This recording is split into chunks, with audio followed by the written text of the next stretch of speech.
बाक्सा जिल्लानि सदर मुसलपुराव थानाय डक्टर रबि बर' देहा फाहामसालियाव गं 17 आइसिइउ खथाखौ बेखेवनानै होयो बिटिसिनि गाहाय मावफुं सोद्रोमा प्रमद बर' आरो मन्त्रि इउजि ब्रह्मआ। बाक्सा जिल्ला आरो बिटिसि ओनसोलनि गेजेरावनो गिबिसिन आइसिइउ खथा गोनां देहा फाहामसालि महरै डक्टर रबि बर' देहा फाहामसालिखौ मोननो हादों। बिटिसि ओनसोलाव प्रमद बर' दैदेननाय सरकार फैनायनि उनाव 13.6 कौटि रां बाहायनानै आइसिइउ खथा खालामनो हानानै रायजो राजानि थाखाय गोबां खाबु गोनां जानानै फैबाय बे फाहामसालिया। लोगोसे डक्टर रबि बर' देहा फाहामसालियाव मोनफ्रोमबो बिथिङावनो बेरामिफोरनि थाखाय खाबु खालामनाय, साखोन सिखोन लाखिनाय, गोनांथि जानाय मुलिफोरखौ लाखिनाय, डाक्टर नार्सफोरनि थाखाय खाबु खालामनाय जागोन होनना खोथा होयो प्रमद बर'आ। बे हाबाफारियाव बाक्सा जिल्लानि जिल्ला बेंगिरि आयुष गार्ग, बिटिसिनि बुंथिगिरि काथिराम बर', मावफुं सोद्रोमा राकेश ब्रह्म आरो देहा बिफाननि गोबां बिबानगिरिफोराबो बाहागो लादोंमोन।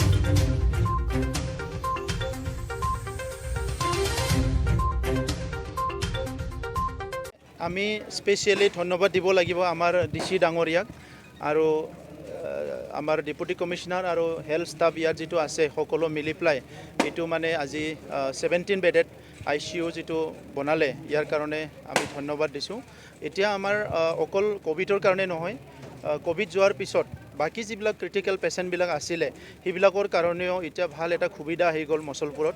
আৰু আজিৰ এই সময়ত আমাৰ দুখীয়া মানুহৰ কাৰণে এইটো যথেষ্ট এটা ডাঙৰ কাম হৈছে। আমাৰ ৰুৰেল এইটো হস্পিটেল হয়, তো ৰুৰেল এৰিয়াৰ হস্পিটেল কাৰণে আমাৰ অঞ্চলৰ ৰাইজে এফৰ্ড কৰিব নোৱাৰে তেখেতসকলৰ বিভিন্ন হেল্থ প্ৰব্লেমবিলাক। গতিকে আজি বড়োলেণ্ডৰ আমাৰ 4টা ডিষ্ট্ৰিক্টৰ যিহেতু ফাৰ্ষ্ট আইচিইউ হৈছে আৰু ইমান সুন্দৰ আইচিইউ বনাইছে, মই এই কাৰণে ধন্যবাদ জনাইছোঁ। আৰু ইয়াত পৰৱৰ্তী সময়ত যিখিনি হেল্থজনিত যিখিনি সমস্যা আছে সেইখিনিটো সমাধান কৰিবৰ কাৰণে আমি কিছুমান পলিচি ইতিমধ্যে বিটিসি গভৰ্ণমেণ্টে লৈছোঁ আৰু আমি অসম চৰকাৰৰ লগত কথা পাতি বাকীখিনি সমস্যা লাহে লাহে সমাধান কৰিবৰ কাৰণে আগবাঢ়িছোঁ।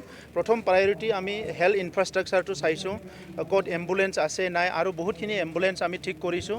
আৰু ইয়াৰ লগতে হেল্থ অফিচাৰবিলাকৰ গাড়ী নাই, ডিষ্ট্ৰিক্ট পৰ্যায়ত সাব ডিভিজন পৰ্যায়ত SDMৰ গাড়ী নাই, সেইবিলাক দিবৰ কাৰণে আমি ঠিক কৰিছোঁ।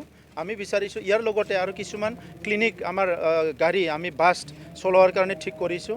আৰু ছিনিয়ৰ চিটিজেনবিলাকৰ কাৰণেও মানে মান্থলি বেচিছত তেখেতসকলক চেকআপ কৰাৰ কাৰণে নতুন এটা হেল্থ পলিচি আমি লৈছোঁ আৰু সেইবিলাক আমি অনাগত দিনত এটাকৈ ইমপ্লিমেণ্ট কৰিম। মই অসম চৰকাৰকো ধন্যবাদ জনাইছোঁ, তেখেতসকলে আমাক সকলো দিশৰ পৰা হেল্প কৰি আছে। আৰু স্পেচিয়েলি ইয়াত আমাৰ আজি গাৰ্জেন মিনিষ্টাৰ ডাঙৰীয়া উপস্থিত আছে, চ' তেখেতে বাকীখিনি কথা ক'ব। মই আমাৰ বিশেষকৈ এই কাৰ্যটো আজি হৈ উঠাৰ কাৰণে মই সকলোকে ধন্যবাদ জনাইছোঁ। মোৰ লক্ষ্যটো হ'ল আমাৰ বড়োলেণ্ড অঞ্চলত এনেইতো বিশ্বত মানে দৰিদ্ৰ মানুহ থাকিব নালাগে, কিন্তু গোটেই বিশ্বৰ, গোটেই ভাৰত, গোটেই অসমটো আমি ঢুকি নাপাওঁ, কিন্তু বড়োলেণ্ডৰ 4টা ডিষ্ট্ৰিক্টত যিখিনি দৰিদ্ৰ পুৰেষ্ট যিখিনি মানুহ আছে সেইখিনিক আমি এতিয়া সহায় কৰিব লাগে। কাৰণ আজিৰ সভ্যতাত আৰু ভাৰতৰ স্বাধীনতাৰ 75 বছৰ 75 সংখ্যক আমি স্বাধীনতা দিৱস ইতিমধ্যে যোৱাকালি পালন কৰিছোঁ। এইখিনি সময়ত ভাৰতত যে ঘৰ নোহোৱা মানুহ আছে, ভাৰতত যে দুবেলা দুমুঠি হ'ব এতিয়াও মানে খাবলৈ মানে এফৰ্ড কৰিব নোৱাৰা আমাৰ মানে পৰিয়াল আছে, সেই পৰিয়ালবিলাক আমি চোৱা চিতা কৰিছোঁ। আৰু ইমানখিনি সুন্দৰ সুন্দৰ আঁচনি থকাৰ পিছত কিয় সেই পৰিয়ালবিলাকে সেই আঁচনিৰ পৰা বাদ পৰি আছে সেইটো আমি চাবলৈ চেষ্টা কৰিছোঁ। আৰু সেইকাৰণে আমি এতিয়া মানে BTR চৰকাৰ দুখীয়াৰ মানে যিটো আছে চোতালত আমি লৈ যাব বিচাৰিছোঁ। এইকাৰণে ইতিমধ্যে 20 তাৰিখৰ পৰা আমাৰ কিছুমান আমি গাইডলাইন্স বনাইছোঁ। অহা 20 তাৰিখৰ পৰা আমাৰ সকলো EM MCLA সকলো গাঁৱে গাঁৱে যাব, ঘৰে ঘৰে দুখীয়া মানুহৰ ঘৰত যাব আৰু তেখেতসকলক on the spot BDO, social welfare, আমাৰ এগ্ৰিকালচাৰ, PHC চবকো অফিচাৰবিলাক লৈ যাব। অন দ্য স্পট কিছুমান সলিউশ্যন কৰা হ'ব। যিখিনি সলিউশ্যন স্পটত কৰিব নোৱাৰে, জাগাত কৰিব নোৱাৰে, সেইখিনি সলিউশ্যন আমি অফিচত বহি কৰিম। কিন্তু চবে 2 অক্টোবৰলৈকে গান্ধী জয়ন্তীলৈকে ঘূৰি পেলাই আমাৰ অঞ্চলৰ গোটেই মানে চিনাৰিঅ' গোটেই প্ৰব্লেমখিনি কালেক্ট কৰা হ'ব। আৰু মোৰ বিশ্বাস আছে যে এইখিনি সমস্যা আমি ভালকৈ চবে যদি কাম কৰে এবছৰত আমি সমাধান কৰিব পাৰিম। আৰু আমাৰ বড়োলেণ্ড অঞ্চলৰ যিমানখিনি দুখীয়া পৰিয়াল আছে তেখেতসকলক কিবা নহয় কিবা সংস্থাপন আৰু কিবা নহয় কিবা সহায় আমি কৰিব পাৰিম।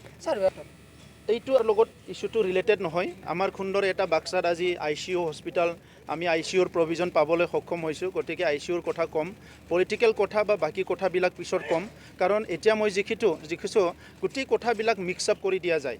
এইকাৰণে আমাৰ আজি চাওক স্বাধীনতাৰ ৭৫ বছৰ পিছত ইমান যে দুখীয়া মানুহ ৰৈ গ'ল, কাৰণ ফ'কাছটো কাৰো নাই। এতিয়া আপুনিও আজি এটা বেলেগ ফ'কাছ বা বেলেগ কুৱেশ্যন সুধিছে, তেনেকৈ চব মানুহৰ মানে স্থিতি নাই। অফিচাৰ এজনক কিবা কাম দি পঠাইছোঁ, সিটো কামটো নকৰি বেলেগটো কৰি আহিছে। আজি গোটেই মানে আমাৰ ইয়াত অফিচবিলাক মানে টাইম মতে অফিচাৰবিলাক নাহে আৰু টাইমলৈকে ইয়াতে নাথাকে। ৰাইজতকৈ ঠিকাদাৰবিলাকক বেছি গুৰুত্ব দিয়ে। এই গোটেই বস্তুটো আমি কৰিব লাগিব আৰু আপোনালোকে সহায় কৰিব লাগিব। অফিচ আদালতবিলাক চাফা চুফা হ'ব লাগিব, নিট এণ্ড ক্লিন হ'ব লাগিব, পাব্লিক আহিব পৰা হ'ব লাগিব। পাব্লিক আহিলে অফিচাৰবিলাক ভাল ব্যৱহাৰ কৰিব লাগিব, কাৰণ অফিচটো পাব্লিকৰ কাৰণে হয়। গতিকে আজি সেই ডেপুটি কমিশ্যনাৰ 4জনক আমি দায়িত্ব দিছোঁ যে ইমান বছৰে ইয়াত ডেপুটি কমিশ্যনাৰৰ কোনো কাম নাছিলে, ইয়াত কোনো ক্ষুধা মানুহ নাছিলে, কোনো ইয়াত মানে ৰিভিউ কৰা মানুহ নাছিলে, ইয়াত কোনো মনিটৰ কৰা মানুহ নাছিলে, ইচ্ছামতে চব কামবিলাক হৈ আছিলে। সেইকাৰণে একফালেদি কৰাপশ্যন হৈছে, আনফালেদি আপুনি অফিচবিলাকত যাব নোৱাৰে। ইমান গণ্ডগী, ইমান লেতেৰা পেতেৰা হৈ আছে। তো এইটো মানে আমাৰ যিটো ভাৰত, আজি প্ৰধানমন্ত্ৰীয়ে কৈছে স্বচ্ছ ভাৰত অভিযান, আমি স্বচ্ছ হ'ব লাগিব। ছেকেণ্ড হ'ল আত্মনিৰ্ভৰ ভাৰতৰ কথা কৈছে। যদি ভাৰতটো আত্মনিৰ্ভৰ হয়, বড়োলেণ্ডটো আত্মনিৰ্ভৰ হ'ব লাগিব। এই কামবিলাক আমি কৰিব লাগিব। গতিকে বাকী কামখিনি হৈ থাকিব, যেনেকৈ পলিচি লৈছে তেনেকৈ হ'ব। হস্পিটেল 200 বেডেড হস্পিটেল আছিল, বৰ্তমান 100 মানে বিচনা চলি আছে।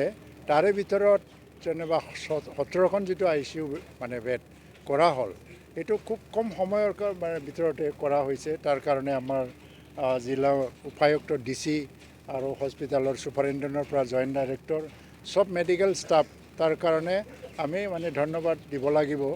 আৰু যিটো এটা সমস্যা আহিছে, ইয়াত ICU বেডটো খোলা হ'ল, 17খন ICU বেড, আৰু ক'ভিডৰ কাৰণে মানে এক্সট্ৰাকৈ 5খন।